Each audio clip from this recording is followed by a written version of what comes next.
Hi, I'm Dave Mecke, and you're watching What's Your Story, where you'll meet interesting people doing interesting things in interesting places you'll never see anywhere else. And here's today's story. We're at the Embrace Recovery event, and we found the big guy, the one that's behind all this, and you got involved in this effort how many years ago? 21 years ago. We started the Utah drug court process in 1995. I think we had our first graduating class 1996. So we're 20 years and 3,000 graduates into it right now. Wow, amazing. So what got you started in all that? You know, a group of us attorneys sat down and thought that what we were doing, and a lot of judges, what we were doing in Utah with drug offenders and drug addicts and how we were handling them in the criminal justice system wasn't working, and so try something new. And drug court was an experiment that a lot of people didn't like and didn't appreciate and were unsure of, and here we are 20 years later, and it's proved to be a success. And I say that because we measure success in our business by what we call recidivism, which is people coming back in the system, and people that are not in the drug court system usually come back in at a rate of around 70%. Wow. Drug court graduates are about a fifth of that. So wow. We've been very, very happy with our results. Amazing. So in those early days, what were the things that you were emphasizing? How were you getting started?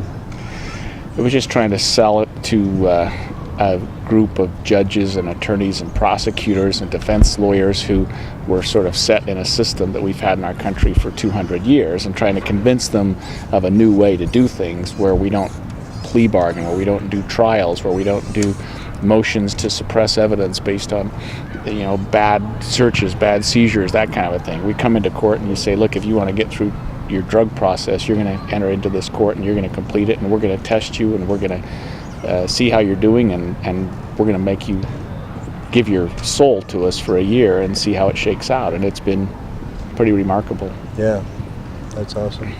So you're a legal innovator. I don't know about that. I mean, that's the buzzword nowadays. Right. I don't know. I think so. As I a didn't viewer, invent it or create it or anything, but there was a process that we brought to Utah that other states had done. Okay. And with some mixed success, and okay. we thought, let's give it a go here in Utah. Good. So you're a Utah innovator. Right. You got to make this work. Right. Yeah. We brought this to Utah. Salt Lake County started with it. The felony drug court in Salt Lake County. It's now expanded into virtually every county in the state. We deal with now juveniles. I mean, the drug courts, we probably have 50 or 60 now in Utah. Yeah. So, what kind of success rates are you seeing with people who are going into the program? Usually what we find is that people who complete drug court, those that are willing to stick it out, we don't see them in the criminal justice system again at nearly the rate we do with people who don't go through drug court. A fraction, really, of people that complete drug court ever come back into the system. And it's because of things like this where we can get them together. This is really aftercare, and it's a lifelong endeavor for these kids, and whatever we can do to support them is what we're going to do. Yeah, just about everybody I've spoken with has had a drug addiction problem. Right. And most of them are now serving to help other people get past that problem. Yeah, I think that part of the addiction community realizes that it's a lifelong process. I mean, addicts are addicts forever. Yeah. And helping others, doing things like this, is part of their recovery. So whatever we can do to support that, we're willing to do. And even if we only have 200 or 300 like we did today, that's a big step. If we can get 400 or 500 next year, or more than that the next year, that's what we're going to do. Yeah.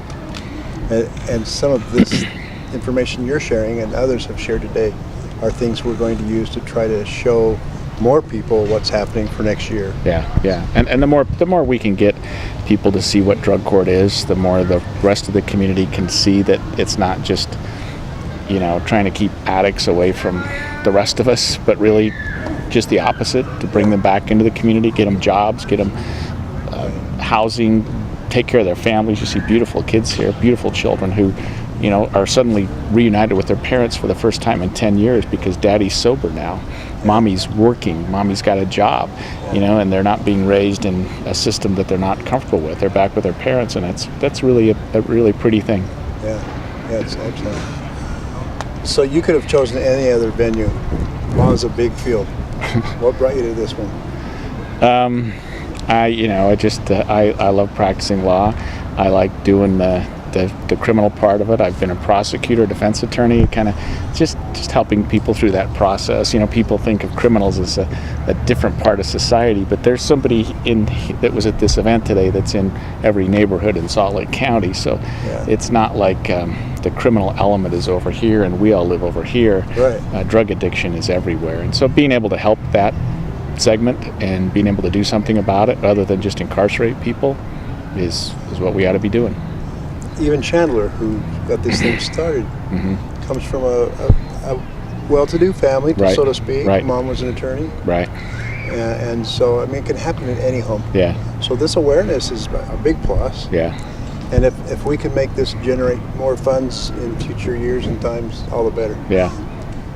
All right. Well, I appreciate what you're Okay. doing. And you've put in a lot of time. Yeah. It's to do this for years. It's a lifelong endeavor, and don't intend to quit anytime soon. Did you run this morning? No, I didn't run today. I was the timer. I was the cheering section. Oh, good. I have no good excuse for not running, but I just didn't. Good. Well, thanks for taking a few minutes Okay. with us. No sweat. It was Appreciate fun. it. Thanks for doing what you're doing. Okay, thanks. You bet.